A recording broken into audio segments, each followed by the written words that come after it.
Welcome to the Intentional Encourager podcast, where each episode brings you compelling conversations and stories designed to entertain, enlighten, and encourage. And now here's your host, Brian Sexton.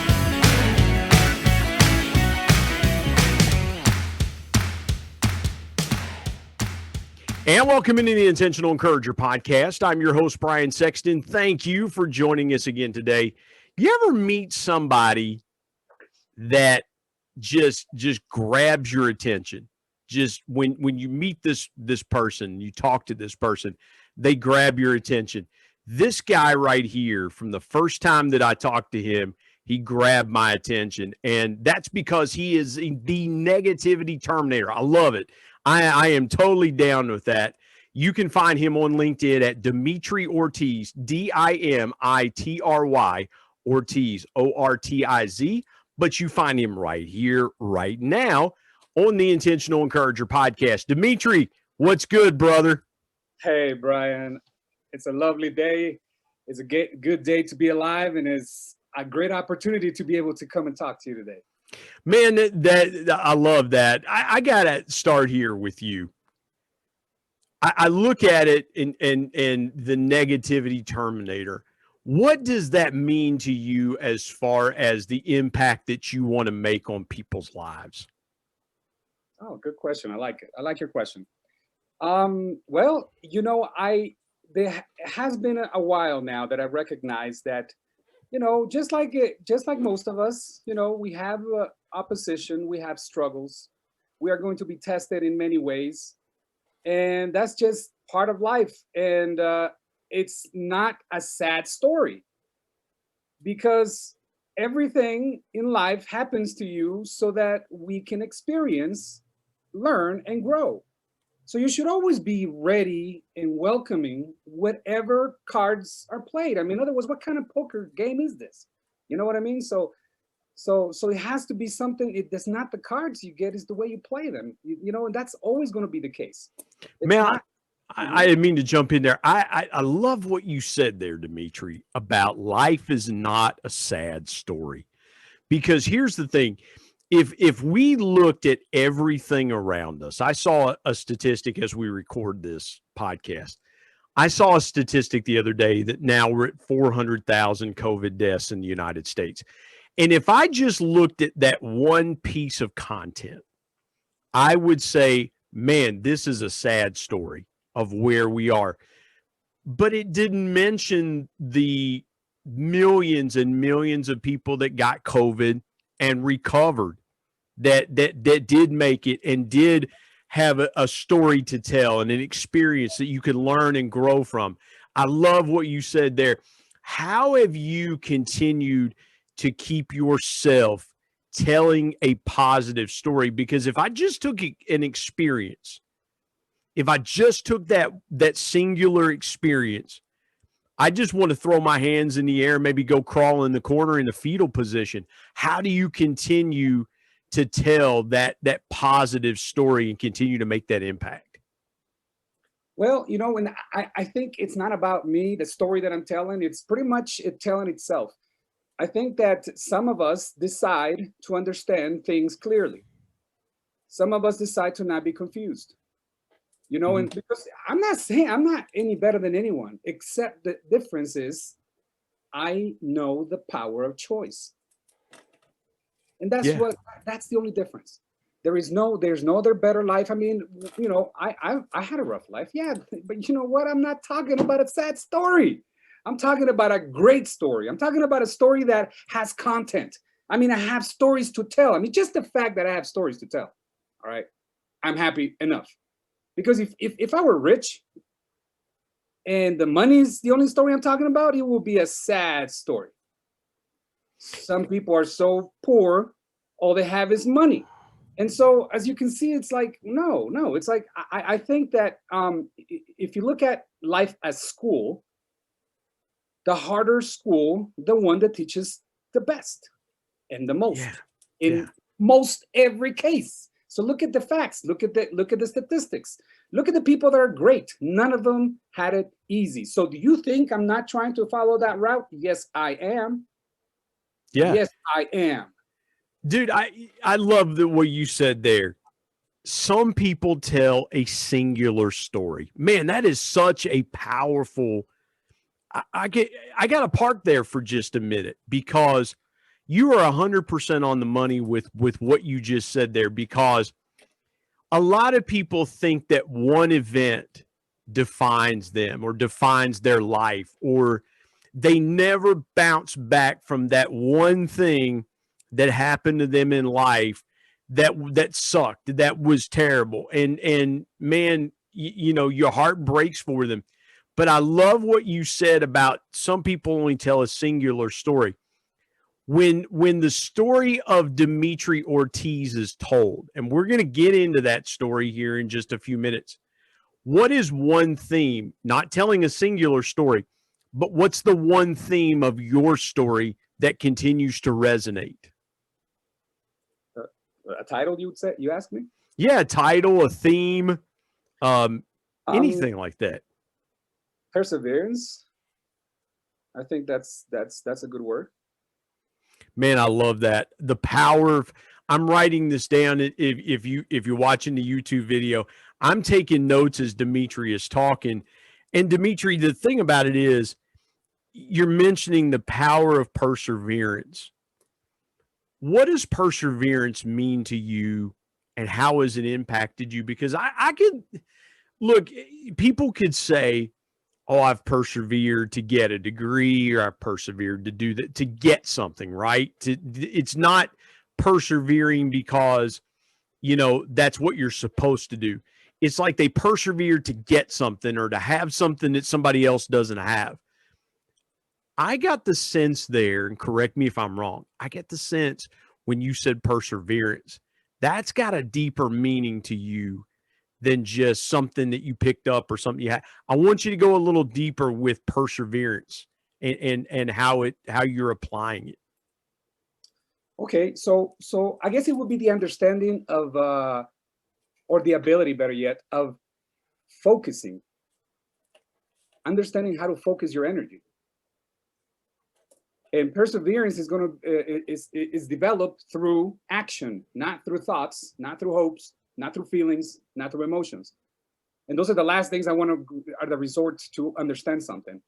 So everything's quantifiable in this life, in this earth, in this universe. So you should, you know, we should incline a little bit on mathematical equations and just understanding that everything can be quantified, understood by its mass, by its existence, not by its feelings, not by its perceptions.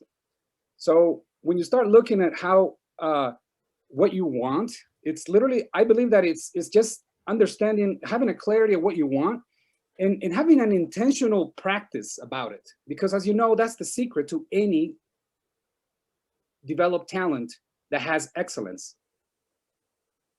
And so, yeah, I gotta park there for just a minute. You just said something really important. Having clarity about what you want.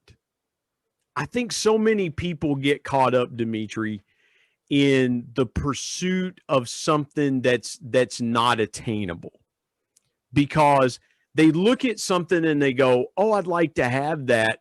And they're not clear about the path that they go to get it, or they're not clear about what to do, or really, should they be even pursuing it at all? I mean, you think about it for a minute. And I wanted to jump in there because I love what you said about having clarity about what you want, because a lot of people think they want things that are never intended for them to have. They're never intended for them. Some things in life you think you want are not ever intended for you to have. And so I loved what you said about clarity. At what point in your life did you have to make peace with that? Because some people wrestle with that their entire lives, about gaining clarity. For you, when did it come into focus for you that clarity in everything that you do was something that was absolutely important? I think clarity has always been there. It's just, was I more obedient is the difference. Because I think clarity, most of us understand what to do, but it's your relationship with that clarity that is the difference. If you respect that clarity, then you give it its place. You pursue its advice, you treasure it, and you become a collaboration. And so, therefore, that's the big difference. It has to be something that you, because I mean, that's where you find people trying to live somebody else's life, because if you don't have a clear identity of yourself as well, because self-awareness is spoken quite a bit. So I think that introspection, ability to introspect, and understanding that you're a team yourself, and you're, if you look at what you're made out of, it's incredible. You got billions and billions of particles. So it's like, you're a kingdom yourself. Mm-hmm. Because, so you have to be a leader of your own tribe, Yeah. And many people don't understand that. They neglect that. They neglect that you have to take care of yourself so much for you to be efficient and be able to help other people. Instead, many people have been confused by institutions, religions, societies, cultures, that it's bad to think about yourself. And that's like the worst advice, because you are not going to be able to help nobody if you can't help yourself. So it's like, self-maintenance. You have to understand that it's going to be a battle, and you have to get ready. It's going to be a competition. See, I'm an athlete, and I love competition. Maybe that's where it comes from. See, competition is good. Why? Not for feelings, but because what takes you there to that competition is the process. And you may win or may not win, but you know what? The trophy is success. The process is what you become. Man, that is so good. That is so good. And that's the thing, Dimitry. I love what you said about being obedient and having a relationship with clarity, because some people think that clarity should work for them, not working with clarity. Because sometimes, and I'll share this in my own life, sometimes I've gotten clarity and I still fight it, because the clear thing to do is not what I emotionally want to do. And so I fight with that clarity, even though it's right there. I know the right thing to do. And it's like the Bible says, people talk about, and I mean to throw a spiritual connotation in here, but I think it fits. The Bible says that someone that knows to do good but doesn't do it, it's sin. It's a clear definition of sin. And sometimes when clarity comes into a situation, it's like, this is exactly what we're supposed to do, because it's counterintuitive to what we want. We think, no, I'm going to go search for more clarity and find clarity that lines up with what I really want, instead of just pursuing the path and going, okay, clarity, you're right. This is exactly what I need to do. It may not be what I want to hear or what I want to feel, but I know I got to go this direction. And you're talking about competition. I'm 100% down with that as well too, because the greatest times in my life that made me stronger, better, is when I competed for something. I may not have won, but I can. So take me through. Is there something, or was there something? And let's bring it a little bit closer to home through this pandemic. Is there something you've been competing with yourself through this pandemic? How have you maintained yourself through this pandemic, and what has it taught you? What have you taken a lesson out of what we've gone through this pandemic? Oh yeah, most definitely. I was anticipating a big shift in everything either way. That's what people are not paying attention to what's happening. See, it's part of my message to the masses. I think we need to understand that technology is not for the IT department. It's not for the people that like to study computer science. Business and technology have to go hand in hand. You cannot allow or expect or hope for somebody else to do the job, the mental job, the creative job that you could be doing. So I think that we need to wake up and start, people talk about, there are so many people that talk about technology, and yet not many understand it. And I think it's important to understand it, because your relationship with it is what's going to matter from here in the future. Yeah. So good. Because again, I'm glad you brought that up, and you had no idea but I'm so glad you brought that up. Is I saw a post the other day on LinkedIn, and it was talking about, what do you think that Generation Z, this current generation, I have a 20-year-old son, is going to add, or how will they do business differently? And my point to that, to piggyback off of what you just said, is that this generation is going to learn to build relationships without ever being face to face with a customer or ever meeting someone in person. They're going to build relationships virtually. That's how they're going to do business in the future. In my generation, I'm a Gen Xer, so I was born in '72. I have always believed that the best relationships are cultivated face to face, person to person. I see you, man, and I give you a high five or a hug or fist bump, something like that. The best relationships are always cultivated person to person. That's why I wrote the book, People Buy from People. My son's generation, they're going to create tremendous relationships virtually. That's how they're going to do it. So why do you think people are so reticent to not understand the concept of business and technology going hand in hand? Hey everybody, Brian Sexton here. I want to tell you about our sponsor, SEO National. SEO stands for Search Engine Optimization. Now what's that, you might say? Well, search engine optimization helps you show up higher on search engines in front of paying customers for words that you as a business owner can monetize. What a great concept. SEO National is owned by my good buddy Damon Burton, who's been a guest here on the Intentional Encourager podcast. Not only has Damon and his team worked with businesses of all sizes, from e-commerce startups to NBA teams and Shark Tank featured businesses, but more importantly, Damon and his team are about transparency, trust, and providing lifetime value. So much so that he still has his first customers after opening SEO National 14 years ago. Let me give you some intentional encouragement and call Damon and his team today at 855-736-6285 or go to www.seonational.com and get a free quote. First of all, people are seeking the wrong answers, and they're not understanding that it's already here, and it needs to be understood, because the fact is technology is here to help us grow faster. This is what people don't understand. I mean, people fear what they don't understand. That's the first thing we need to mention. So therefore, to change that, we need to educate people and get people involved. Imagine the fact that, I think that to answer your question is, first things first, to answer your question, people have a hard time changing, adapting. And you know what the crazy thing about it is? The difference between animals and humans is the ability at adaptation.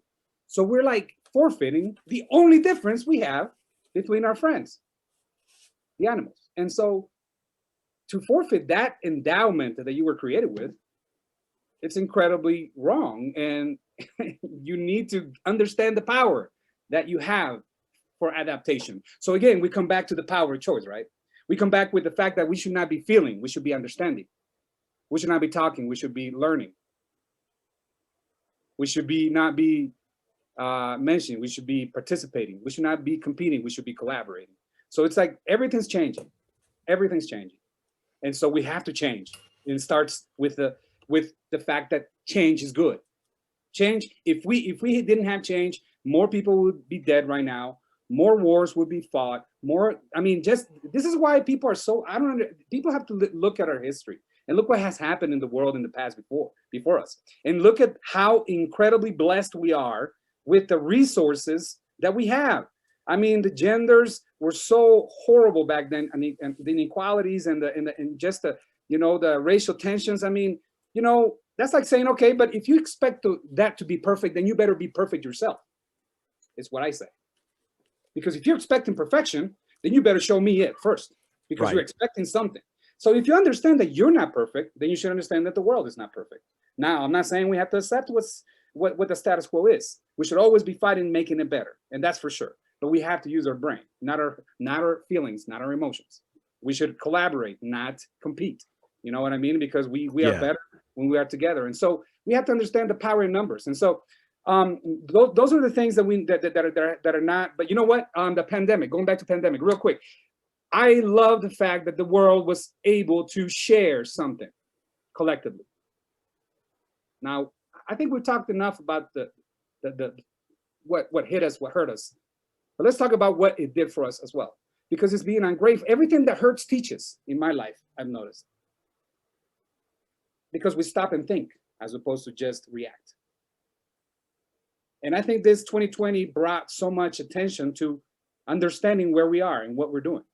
Understanding that what we thought was consistent and dependable was no longer the case. Yeah. We're learning that we need to adapt to different ways of doing. I mean, 92% of the people are working from home. So, you know, it's interesting because I was going to start working from home because I'm a web developer. So I was going to go deep into my other stuff that I was going to do. And so it was going to be cool, right? I'm working from home. Now everybody's working from home. It's not a big deal. You don't have to be an engineer to be working from home. Everybody's working from home. Yeah. So all I'm saying is that changes are good to give us different perspectives, because let's not think for a minute that innovation has gotten here because we were comfortable. Yeah. You know what I mean? Like, we need to be uncomfortable. We need to be uncomfortable because it challenges us like anything. That's the reason why I was talking about. And so this 2020 was great for that, to shook us up. I want to tell people, not that I want to talk about, you know, the negative side of it, but let me tell you this. I lost a 5-year business at the beginning of the year, a retail business, a fashion store for females. And so, you know, I understand what it is to lose what you've been working for 5 years. And I understand what it is to come back to a field that you haven't been to for a while, and you have to study day and night to play catch up, and to ignore the fact that I'm a lot older and the competition is a lot stronger and a lot broader, because now it's global. I was competing in the US, baby, but now it's global. So as you can see, everything has changed.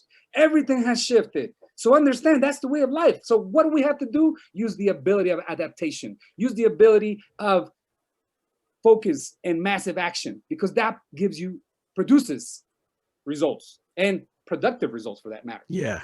So I think, you know, every challenge is an opportunity to learn and grow. And so I don't know why you would shy away from that. I mean, it's almost like a superpower. Look at it like a video game. You have to go in the quest and finish the quest and do every little detail and every, you know, annoying fact. Well, I'll tell you why we shy away from that, Dimitri. I'll tell you exactly why we shy away from it. Because we don't like pain. We don't like hurting. We you know, I look at it like this.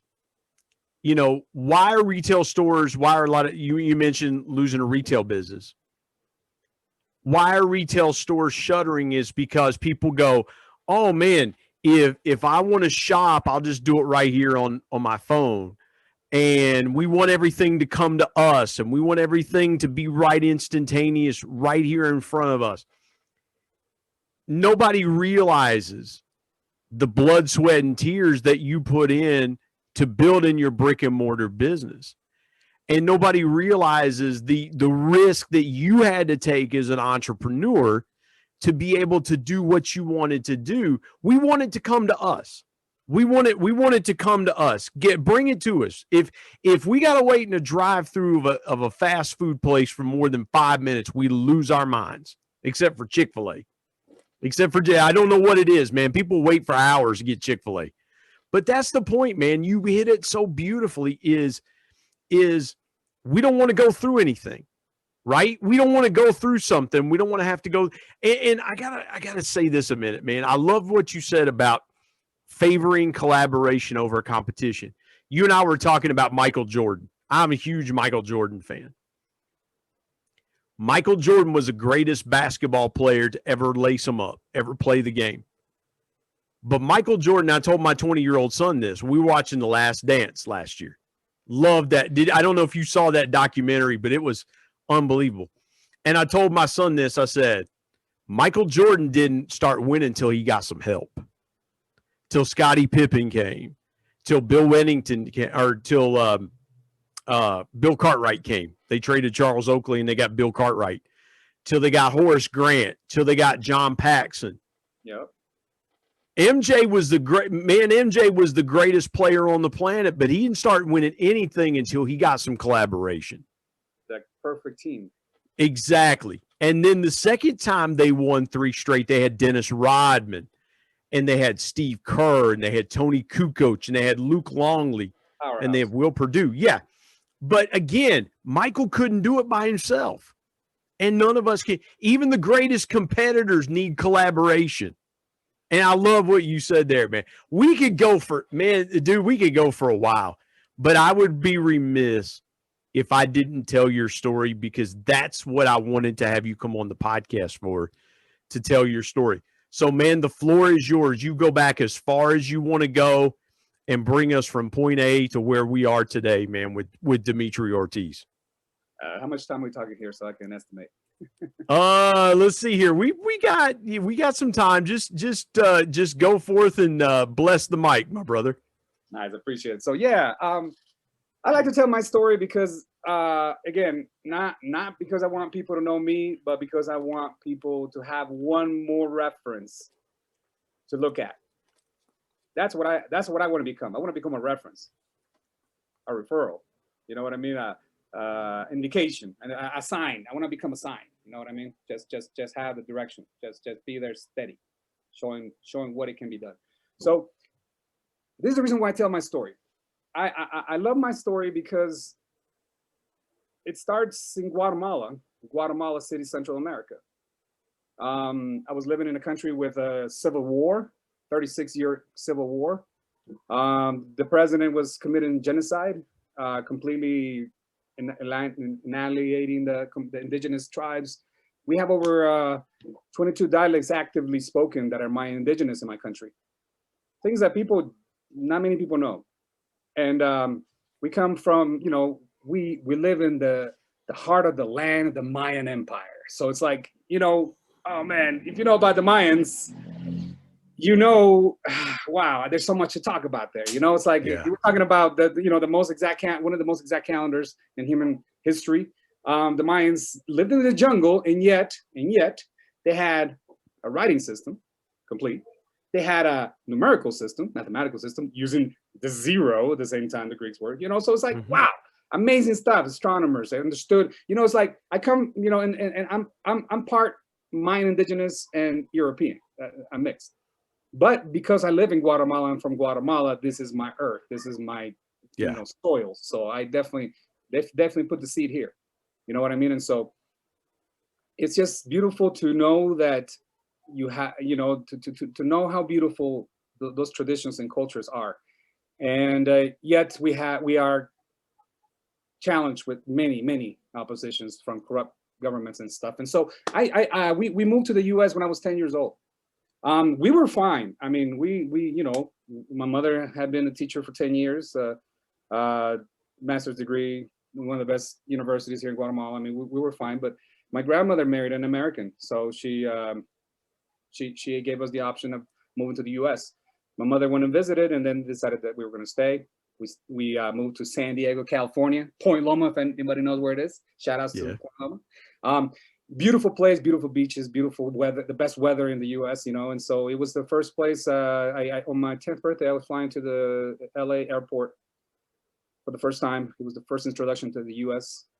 I did not. You mentioned your grandmother was married to an American. Did you guys speak much English, or did you speak your native? I assume it's some form of Spanish that they speak in Guatemala. But did you know any English when you came to the United States? None whatsoever. I'll tell you this.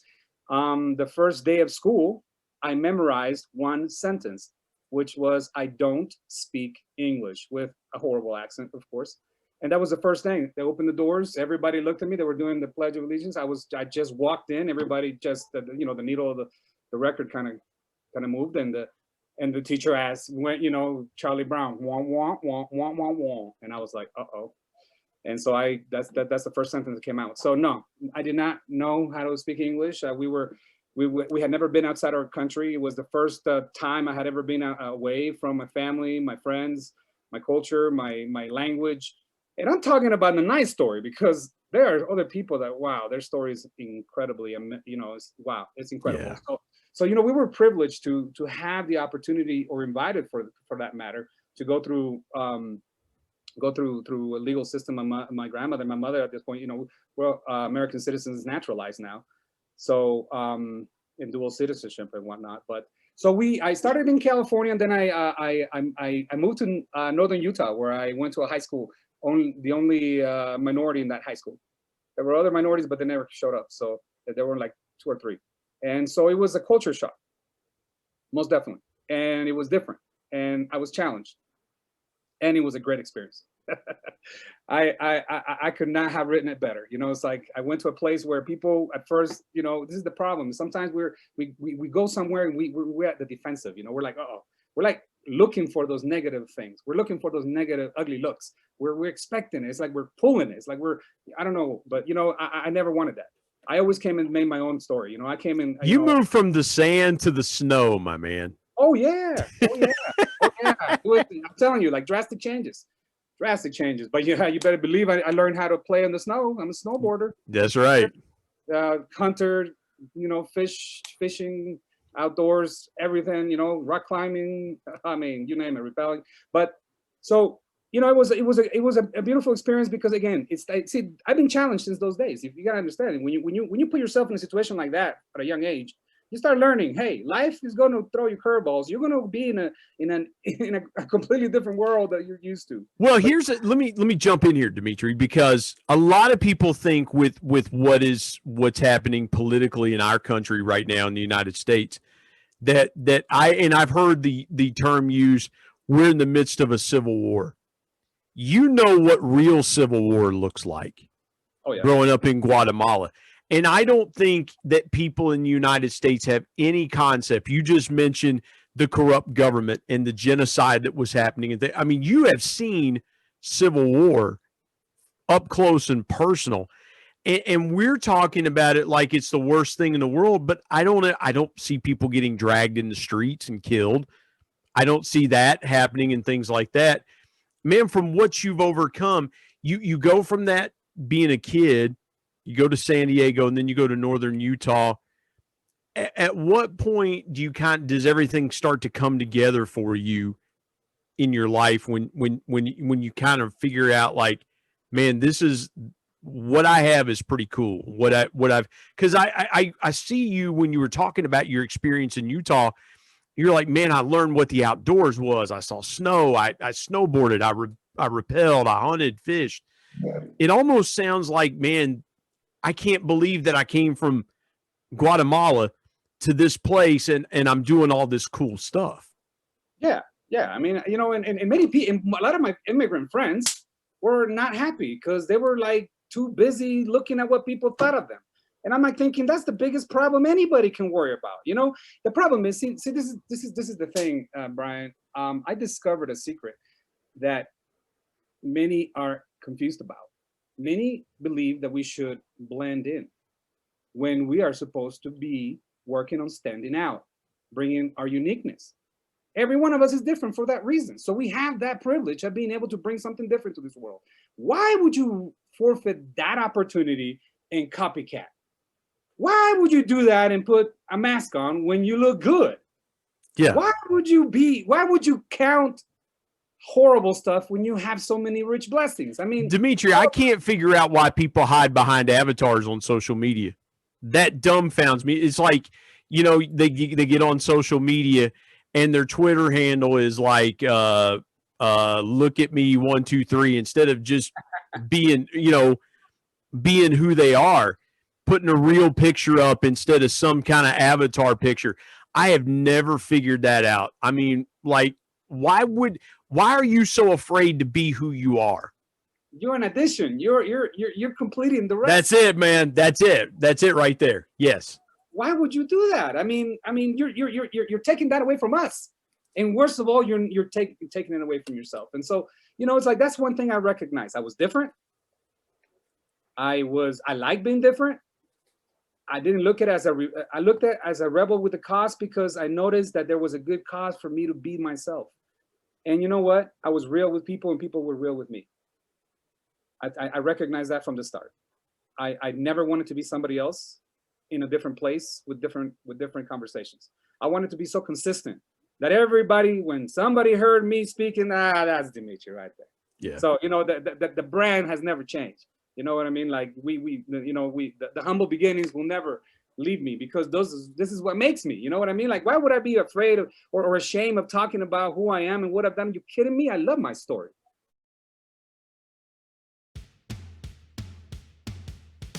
Hey everybody, Brian Sexton. I want you to go check out my new book, People Buy From People, 10 Powerful People Lessons from the Ultimate People Person, my dad. My dad was the ultimate connector and the ultimate intentional encourager. And he shared with me 10 connecting lessons that I'm going to share with you in this book, interwoven with stories and personal anecdotes that will help you really see what connecting is truly all about. If you want to be a more powerful, stronger, deeper connector, whether you're in ministry or leadership or sales, you own a business, whatever you want to do that connects you with people and you want to connect with them stronger, deeper, and more powerfully, People Buy From People is for you. I want you to go to Amazon.com and search People Buy From People, Brian Sexton. And it's available in paperback and Kindle. And coming soon, excited about this, coming soon to Audible. Thank you in advance for picking up a copy of People Buy From People. And now let's get back to a great conversation here on the Intentional Encourager podcast.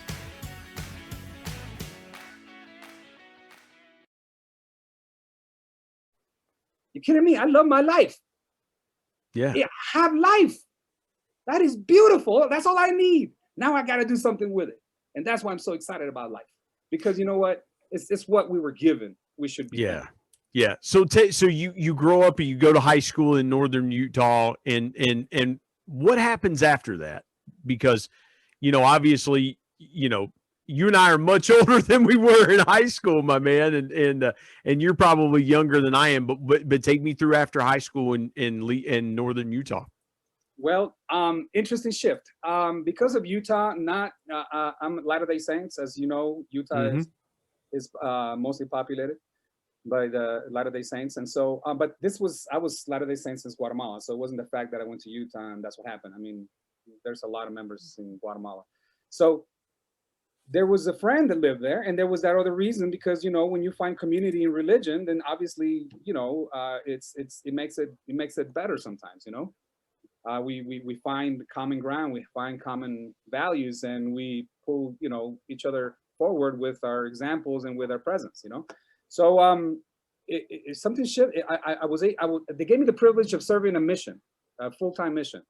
And when you go on a mission, you decide to you save your money, you prepare yourself 4 years of seminary, and you say, okay, I'm here. And they send you to a place you never know where they're gonna pick. Where did they pick for me? That's the beautiful part of this story, Italy.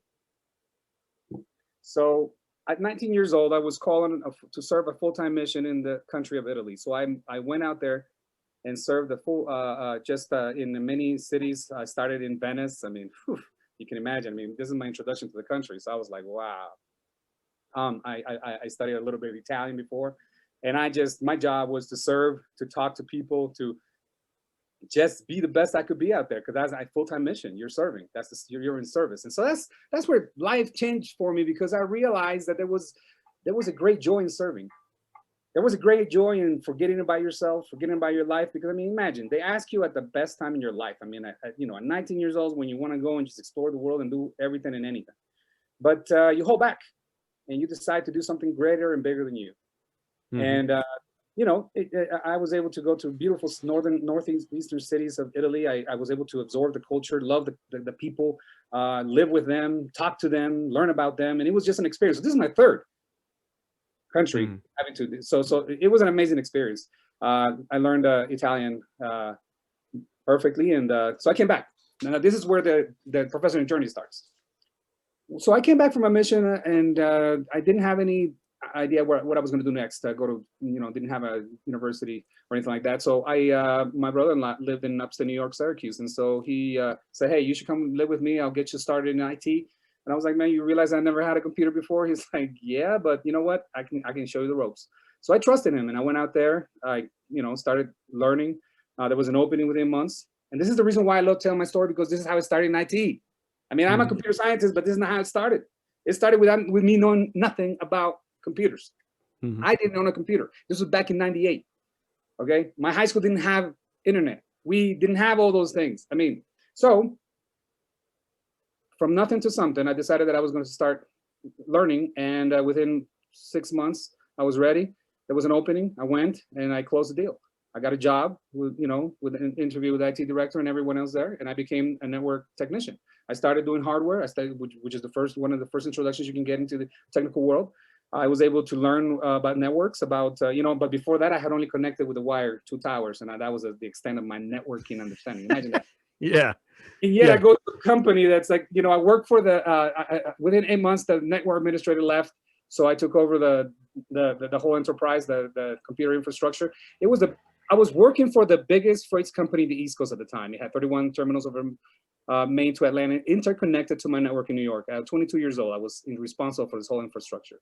So this was without any special certification, any degree, any nothing. It was just the fact that I just threw myself at it. I decided that I was going to do it. I put my head, I took it to the labs, what I like to call it. And 6 months later, I went and attacked and, got my hump. So that's how everyone can start. Technology is one of the fastest growing and fastest and easiest route to professional world right now. The resources are free. Everybody, it's like the community is amazing. It's like collaboration's incredible with open source. Yeah. And again, like I said, Brian, it's no longer just for people that do IT. Business people need to understand that they have to see the relationship, that the collaboration, and let the machines do the best thing, what the best they can do, and let the humans do what the best. Well, the best. Dimitri, you've hit on something again, man. Brilliantly, you've hit on something. Think about Apple. That was started by 2 dudes in a garage. Yep. The greatest technology company in the world that has given the world more technology and things like that, arguably Apple. Two dudes in a garage building a computer. I mean, you're 100% right. It's amazing. The next great technology thing, somebody could be working on it in their bedroom. You're 100% right. I didn't mean to interrupt your story there, but man, you hit on something just beautifully brilliant there. So you're working at 22 years old. You're doing this.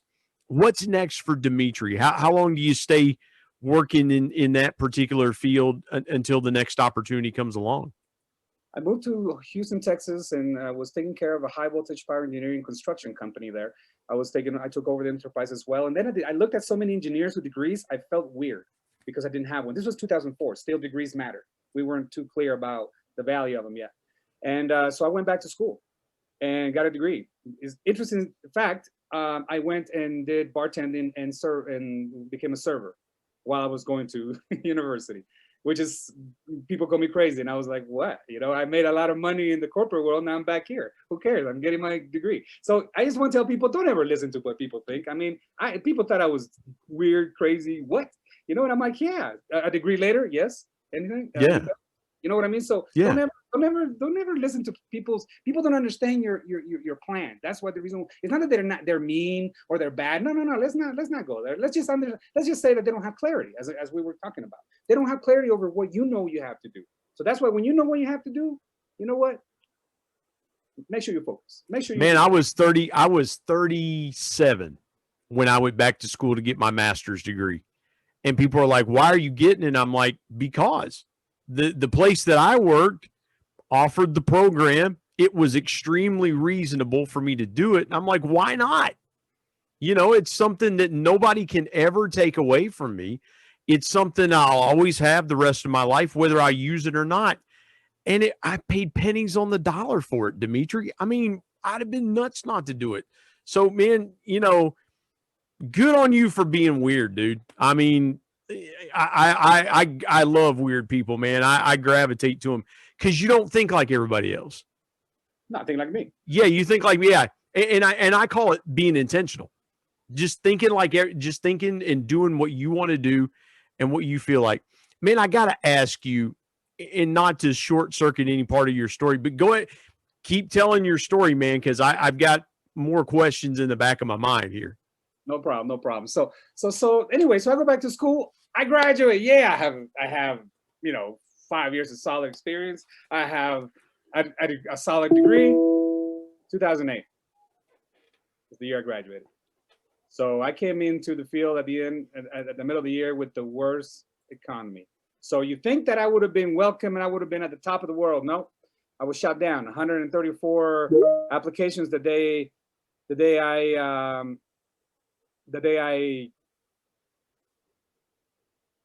I applied for that job, and so the field became saturated. Mm-hmm. So this is interesting too. I pivoted. I didn't have a job. I was working at a treadmill company. I was doing Q&A, which is pretty cool. You're not working the line, but still, that's what I was doing right after graduation. So a friend of mine heard me talking, and he was like, "You know what? You'd be good at sales." So I was like, "You know what? I've been told that, but whatever." He's like, "You should come with me."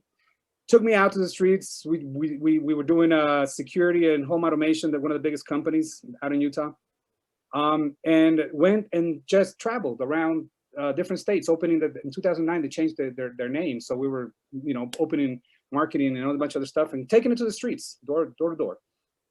Again, people are like, "What? Are you crazy?" And if they understood that every contract I sold was $500 to $700, and I sold a contract a day, the story doesn't appear to be the same, And so I tell people, you got to do what you got to do, and don't listen to anybody. And always try to see what things that you can do and do them. I mean, I didn't know. You realize that I went with just enough money to buy to buy my room and a little bit of food, and I had to sell. That's how I left at the beginning. So that's how and it's commission. So you don't sell, Yeah. you don't That's eat. right. I left. I went to Georgia. And so those are the things I've done. And you know what? Selling has been the most incredible skill I have ever developed, next to communication. Because everything is business. Everything is a negotiation. So you should learn how to do it, because it will make your life a lot better. You will understand people a lot more, and your interactions will be more meaningful. Yeah. Because you will always look at them as clients, as service. You give service to them. Absolutely, man. People buy from people. That's the book I just wrote, and I believe it 100%. Man, I got to ask you, take me through the greatest obstacle that you ever encountered and the lesson you learned from it. Well, I had quite a few, but I think the one that I can, I guess, relate quicker, because I really don't have. I mean, even though they all have been hard, but the one that hit me the most personally is when my first son, when his mother and I separated, and she went back to New York, and I was in Texas, and I was left without my son. Wow, like I thought I was a strong dude, I thought I was like all together. I haven't, it's like I was pretty solid, I thought. And then I got destroyed, and I hit rock bottom. I became dependent and abused things, and oh man, it was like the worst time in my life. I was about to give up. Give up, I don't mean, take my life or anything. What I mean by giving up is just that I can't do it anymore, It was too much. I was tested with the worst things and the best things that can destroy it. And so I was challenged to the fullest in my life. And I was just about to give up, like I said, when I decided, no, I can't let this. I've worked too hard for what I have. I have too much value. I love myself too much. I've gone too far to stop here. And so I was able to, with a lot of help and a lot of allowing myself to be helped, I was able to go back to school and got my degree. So yeah, I've been challenged, with feelings and emotions I hadn't mastered. Man, oh man, that and I can listen. I can understand that, because for a father, and I don't, Dimitri, I don't want to throw rocks on anybody out there. I can't imagine being the dad of a almost 21-year-old son. I can't imagine not ever being a part of his life, or not wanting to be a part of his life. And I've never understood guys that father kids and then walk away. Like I can't I can't fathom that, because from the minute I laid eyes on, but even before, for the minute I laid eyes on my son, I'm like, man, it's my job to make sure that he makes it. It's on me. It's on me. It's ownership, man. That, fatherhood is the ultimate ownership for a man. I believe that. That's the ultimate. I own it. Like I can't run from this if I wanted to. I got to ask you, were there times that you kind of question, like, man, why am I going through this? Why am I not able to be with my son? How did you ultimately get through it and get that back and reestablish things in your life? I think the first thing I learned is that I was vulnerable. I think that we must understand that, because if we don't, then we're going to get hit really hard one day and not understand what's happening. So understanding our vulnerabilities, understanding that we are sensible to emotion, and sensible to feelings, and deep emotions as well, like spiritual and just deeper and more intimate. And so I recognized that I was being challenged to the fullest. And then and it was incredible, because I would just lay, there every, nights, and just literally, I'm not somebody that cries, and yet I couldn't stop, and it was just like, it was weird, because like, again, like I thought I had been somebody else in my life, but then I realized I am also vulnerable. So understanding that was the first thing. Understanding the fact that I needed help, because I was ashamed that Dimitry, the strong Dimitri, the guy that everybody looks up to because of all the craziness he does, all the things he does, he's involved in. And so swallowing my pride and using honesty as my best weapon was what brought me back. And just repenting, going through the process of understanding that I had failed, but I needed to understand what was the path to come back. And so I just didn't want to give up. My life was too good before. So then I realized, things are seasonal. I'm gonna get through this. And just to let you know, I talk to my son every Sunday. We talk for at least an hour. He's gonna get involved in computer programming here soon, because I'm promoting it like for everyone, even my son. And so, even though I wasn't there for him, he has no doubt who I am and that I love him. So, we never know what the it's like the story is not complete. It's not the end of the story. It's only part of the story. So just those are the things that always push me. I realized that when I have been challenged the most is when I came back up the highest. It's almost like the more they kick me, they kick me forward. You know what I mean? So it's all right. I got to get my butt kicked. It's all good. I've developed a sense of gratitude for challenge, for opposition, because we only see our greatness until we are challenged.